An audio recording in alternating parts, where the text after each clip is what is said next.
അസ്സലാമു അലൈക്കും. Welcome back to daily dishes. ഇന്ന് ഞാൻ നല്ലൊരു ഞണ്ട് ഫ്രൈ ആണ് തയ്യാറാക്കുന്നത്. സാധാരണ നമ്മൾ ഞണ്ട് വെച്ചിട്ട് ഞണ്ട് റോസ്റ്റും ഞണ്ട് കറിയും ഒക്കെയാണ് തയ്യാറാക്കാറുള്ളത്. ഞണ്ട് ഫ്രൈ അധികം ഉണ്ടാക്കാറില്ല. അപ്പോൾ ഇതുപോലെ ഞണ്ട് ഫ്രൈ ചെയ്തെടുത്തിട്ടുണ്ടെങ്കിൽ നല്ല ടേസ്റ്റാണ് കേട്ടോ. പിന്നെ ഞണ്ട് ക്ലീൻ ആക്കാൻ അറിയാത്തവർക്ക് ഈസി ആയിട്ട് ഞണ്ട് വെട്ടി ക്ലീൻ ആക്കുന്നതും കാണിക്കുന്നുണ്ട്. അപ്പോൾ നമുക്ക് എങ്ങനെയാണ് ഈ ഞണ്ട് ഫ്രൈ തയ്യാറാക്കിയെടുക്കുന്നതെന്ന് നോക്കാം.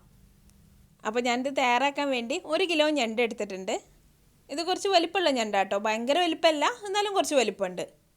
അപ്പോൾ ആദ്യം നമുക്ക് ഈ ഞണ്ടൊന്ന് ക്ലീൻ ആക്കിയെടുക്കാം. ഞണ്ട് വെട്ടി ക്ലീൻ ആക്കിയെടുക്കാനൊന്നും വലിയ ബുദ്ധിമുട്ടൊന്നുമില്ല കേട്ടോ, നല്ല എളുപ്പമാണ്. അപ്പോൾ ആദ്യം നമുക്ക് ഈ ഞണ്ടിൻ്റെ ചെറിയ കാലിൻ്റെ അറ്റമൊക്കെ ഒന്ന് വെട്ടിക്കളയാം. ഇനി ഈ ചെറിയ കാലൊന്നും വേണ്ടെങ്കിൽ മുഴുവനായിട്ട് കട്ട് ചെയ്ത് കളയാം. ഞാനിപ്പോൾ അത് ഫ്രൈ ചെയ്തെടുക്കാനുള്ളതായതുകൊണ്ട് ചെറിയ കാലുകളൊന്നും കളയുന്നില്ല.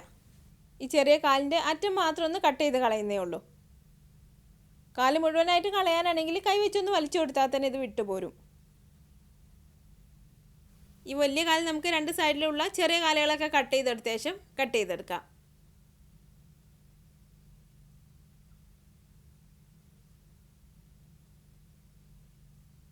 ഇപ്പോൾ ഈ ചെറിയ കാലുകളുടെ അറ്റമൊക്കെ ഒന്ന് കട്ട് ചെയ്ത് കളഞ്ഞിട്ടുണ്ട്. ഇനി വലിയ കാലൊന്ന് കട്ട് ചെയ്തെടുക്കാം. അത് നമ്മൾ കത്രിക വെച്ചിട്ട് ആ ജോയിൻറ്റിൽ ഒന്ന് കട്ട് ചെയ്ത് കൊടുത്താൽ മതി. 2 കാലും കട്ട് ചെയ്തെടുത്ത ശേഷം പിന്നെ ഇതിൻ്റെ പുറത്തുള്ള ഈ തോട് കളയാം.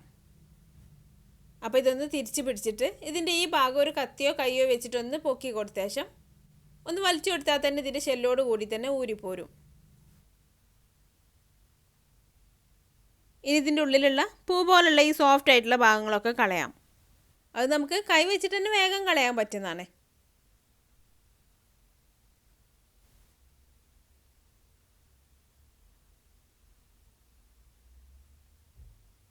ഇനി ഇതിൻ്റെ ഉള്ളിലുള്ള വേസ്റ്റ് കളയാം. ഇത് നമ്മൾ കത്തി വെച്ച് ക്ലീനാക്കി എടുത്താൽ മുഴുവനായിട്ട് ക്ലീനായി കിട്ടൂല. അപ്പോൾ നമ്മൾ ടാപ്പ് തുറന്നിട്ടിട്ട് അധികം ഫോഴ്സിലല്ലാതെ വെള്ളം തിരിച്ചിട്ടിട്ട് ഓരോരോ പീസായിട്ട് എടുത്തിട്ട് ഈ വെള്ളത്തിന് ചോട്ടിൽ വെച്ചിട്ട് ക്ലീനാക്കി എടുക്കണം. ഇതിപ്പോൾ ഞാൻ നന്നായിട്ട് ക്ലീനാക്കി എടുത്തിട്ടുണ്ട്. ഇനി ഇതൊന്ന് കട്ട് ചെയ്ത് കൊടുക്കാം. വേണമെങ്കിൽ നമുക്ക് ഇതൊന്നും കൂടി കട്ട് ചെയ്തെടുത്തിട്ട് 4 പീസാക്കി എടുക്കാം. ഇപ്പം നമ്മുടെ ഞണ്ട് ക്ലീനിങ് കഴിഞ്ഞിട്ടുണ്ട്, നല്ല വൃത്തിയായിട്ട് കിട്ടിയിട്ടുണ്ട്. അപ്പോൾ നമ്മൾ സാധാരണ മീൻ കഴുകിയെടുക്കുന്ന പോലെ പാത്രത്തിലിട്ട് കഴുകിയെടുക്കാതെ ടാപ്പ് തിരിച്ചിട്ടിട്ട് അധികം ഫോഴ്സിലല്ലാതെ വെള്ളം തിരിച്ചിട്ടിട്ട് അതിന് ചോട്ടിൽ വെച്ചിട്ട് ഓരോരോ പീസായിട്ട് തന്നെ ക്ലീൻ ആക്കി എടുക്കുക. അപ്പോൾ ഇതുപോലെ നല്ല ക്ലീൻ ആയിട്ട് കിട്ടും. പിന്നെ ഞാൻ ഈ വലിയ കാലിൻ്റെ കൂർത്ത ഭാഗങ്ങളും കൂടി ഒന്ന് കട്ട് ചെയ്ത് കളഞ്ഞിട്ടുണ്ട്. ഇനി ഇതിലേക്കൊരു 1/2 ടേബിൾ സ്പൂൺ മഞ്ഞൾപ്പൊടി ചേർത്ത് കൊടുക്കാം. പിന്നെ 1.5 ടേബിൾ സ്പൂൺ മുളക് പൊടി, പിന്നെ ഇതിലേക്ക് ആവശ്യത്തിന് വേണ്ട ഉപ്പും കൂടെ ചേർത്തിട്ട് ഇതെല്ലാം കൂടി നന്നായിട്ടൊന്ന് മിക്സ് ചെയ്തെടുക്കാം. ഇതൊന്ന് മിക്സ് ചെയ്ത് നോക്കിയിട്ട് വെള്ളം കുറവാണെങ്കിൽ കുറച്ച് വെള്ളം കൂടെ ചേർത്തിട്ടൊന്ന് മിക്സ് ചെയ്ത് കൊടുക്കാം.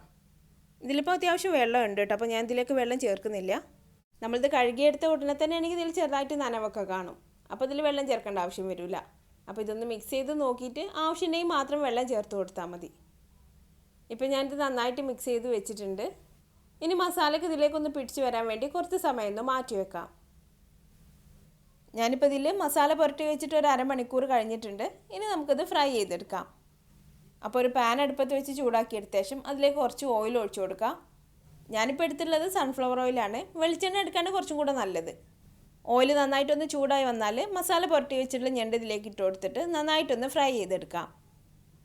തീ ഒരു മീഡിയം ഫ്ലെയിമിൽ വെച്ച് കൊടുത്തിട്ട് ഇതിൻ്റെ ഒരു സൈഡ് നന്നായിട്ടൊന്ന് മൊരിഞ്ഞ് വരുന്നവരെ ഒന്ന് ഫ്രൈ ചെയ്തെടുക്കാം. ഒരു സൈഡൊന്ന് മൊരിഞ്ഞ് വന്നത് തിരിച്ചിട്ട് കൊടുത്തിട്ട് ഈ സൈഡും അതുപോലെ തന്നെ നന്നായിട്ടൊന്ന് മൊരിച്ചെടുക്കാം.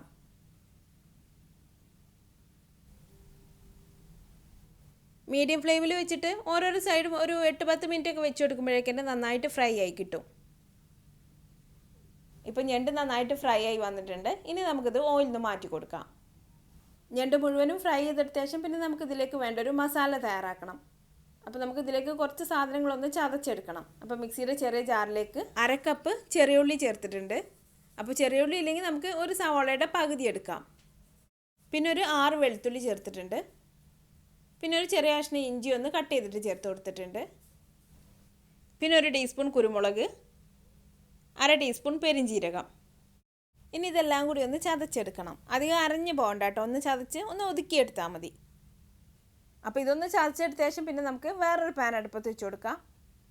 എന്നിട്ട് ഈ പാൻ നന്നായിട്ടൊന്ന് ചൂടായി വന്നാൽ അതിലേക്ക് കുറച്ച് ഓയിൽ ഒഴിച്ചു കൊടുക്കാം. ഞാനിപ്പോൾ ഒരു 2.5 ടേബിൾ സ്പൂൺ വെളിച്ചെണ്ണ ചേർത്ത് കൊടുത്തിട്ടുണ്ട്.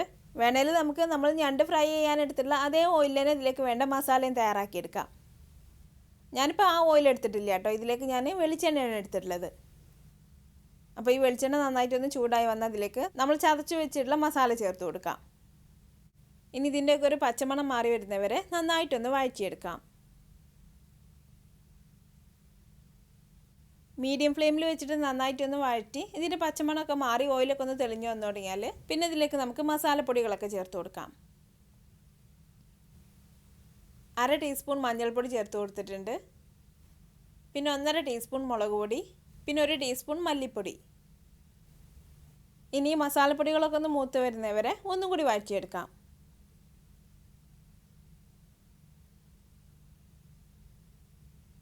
ഇപ്പോൾ മസാലപ്പൊടികളൊക്കെ നന്നായിട്ട് മൂത്ത് വന്നിട്ടുണ്ട്.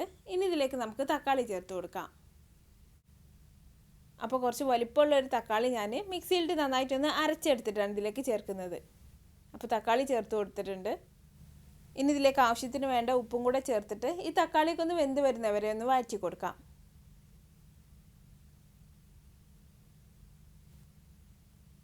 ഇപ്പോൾ തക്കാളിയൊക്കെ നന്നായിട്ട് വെന്ത് വന്നിട്ടുണ്ട്. പിന്നെ അതിലുള്ള വെള്ളമൊക്കെ ഒന്ന് വറ്റി വന്നിട്ടുണ്ട്. ഇതിൽ തീരെ വെള്ളമൊന്നും വേണ്ട കേട്ടോ, നമുക്ക് ഈ തക്കാളിയിലുള്ള വെള്ളമൊക്കെ നന്നായിട്ടൊന്ന് വറ്റിച്ചെടുക്കണം. നമ്മൾ ഞണ്ട് ഫ്രൈ അല്ലേ തയ്യാറാക്കിയെടുക്കുന്നത്, അപ്പോൾ നമുക്ക് ഇതിലേക്ക് ഒരു ഡ്രൈ ആയിട്ടുള്ള മസാല മതി. ഇനി നമ്മൾ ഫ്രൈ ചെയ്ത് വെച്ചിട്ടുള്ള ഞണ്ട് ഇതിലേക്ക് ചേർത്ത് കൊടുത്തിട്ട് ഈ മസാലയിലിട്ട് നന്നായിട്ടൊന്ന് വരട്ടിയെടുക്കാം. മസാലയ്ക്ക് ഞണ്ടിൻ്റെ എല്ലാ ഭാഗത്തൊന്ന് ആക്കിയെടുക്കണം.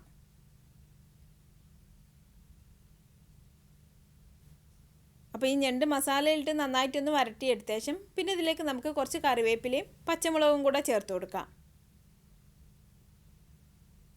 എന്നിട്ട് ഈ കറിവേപ്പിലയും പച്ചമുളകും ചെറുതായിട്ടൊന്ന് വാടി വന്നാൽ നമുക്ക് തീ ഓഫ് ചെയ്യാം. ഇപ്പോൾ നമ്മുടെ നല്ല ടേസ്റ്റി ആയിട്ടുള്ള ഞണ്ട് ഫ്രൈ റെഡി ആയിട്ടുണ്ട്.